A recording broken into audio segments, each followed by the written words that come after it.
The 67 hit, Someone's Got a Hold of My Heart. How did that one come about? Because that was just a massive hit for you all over again. That was very strange. I mean, it was one of those things that, and that's the reason why I did it, because a lot of those off-the-wall type things are the things that happen for me, the things that you don't think will work out. Had you heard of Mark An Almond? agent called me. I was on tour in the UK. I was in Bristol, I remember. And he said, how would you like to re-record one of your songs with Mark Almond? And I didn't know who Mark Almond was. When he mentioned Soft Cell and Tainted Love, yeah, I knew. But I was in Bristol. I would have had to go the next morning into London at like 10 o'clock in the studio, record 2 or 3 full-length versions of the song, of my version, because Mark wasn't even in the country, yeah, and then go on that night up north somewhere to do the next concert. So I almost turned it down, and then I thought, no, you got to try this. And I went in, did my version of the song the way he wanted to do it, because I give all credit for that thing, every piece of credit to Mark Almond. I mean, he was the one that had the idea. He musically brought it into the 90s type of music. And I just recorded my version of it and then went on and forgot about it. And Mark came back, did his version, cut the two up, put them together, and the next time I heard it, I couldn't believe it. It was like we were standing next to each other. And you're so proud of the song all over again.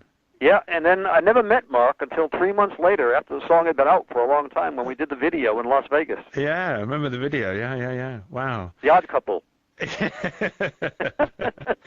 Now listen, I hope you don't mind mentioning this, but you've just celebrated your 65th birthday, 17th of February. That's right. Happy birthday. Thank you. My wife says there's a card in the post. But I mean, most people are looking to retire by that age. Gene, you seem busier and happier than ever. I think, that phrase that really annoys me is, don't you think it's time to put your feet up? Yeah.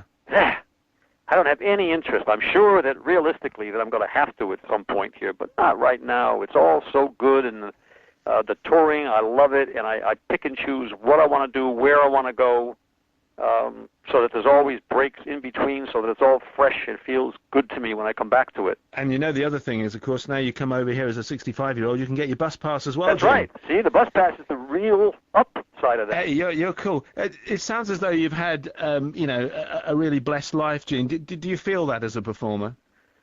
A blessed life, yes, but I work very, very hard Sure. for it. When you said to me before about did I do any training for my voice, a lot of people think that you just come and go and walk on stage and do the show. Yeah. I start, like with this UK tour, I started over a year ago in where it was going to go and how it was going to be traveled and what the itinerary was going to be. The reason being that if you don't do it that far back before the tour, the venues don't become available. And then you're going to go crisscross the country and go all over the place to try to make the dates fit. So what that does is I take the dates and stick them into Autoroute UK on the computer, and it tells me exactly the traveling distance, time, roads, everything. And then I lay it out. And the reason I'm telling you all this is I lay it out that way so that I don't leave the show on the road. It gives me enough stamina and energy that when I walk out on that stage, I can do what I want to do for a show. Yeah. The other thing is I started about 2 weeks ago, so almost a month before the tour, I get the exact layout of the songs that are going to be in the tour, and I go into the recording studio, which is run by my son Todd.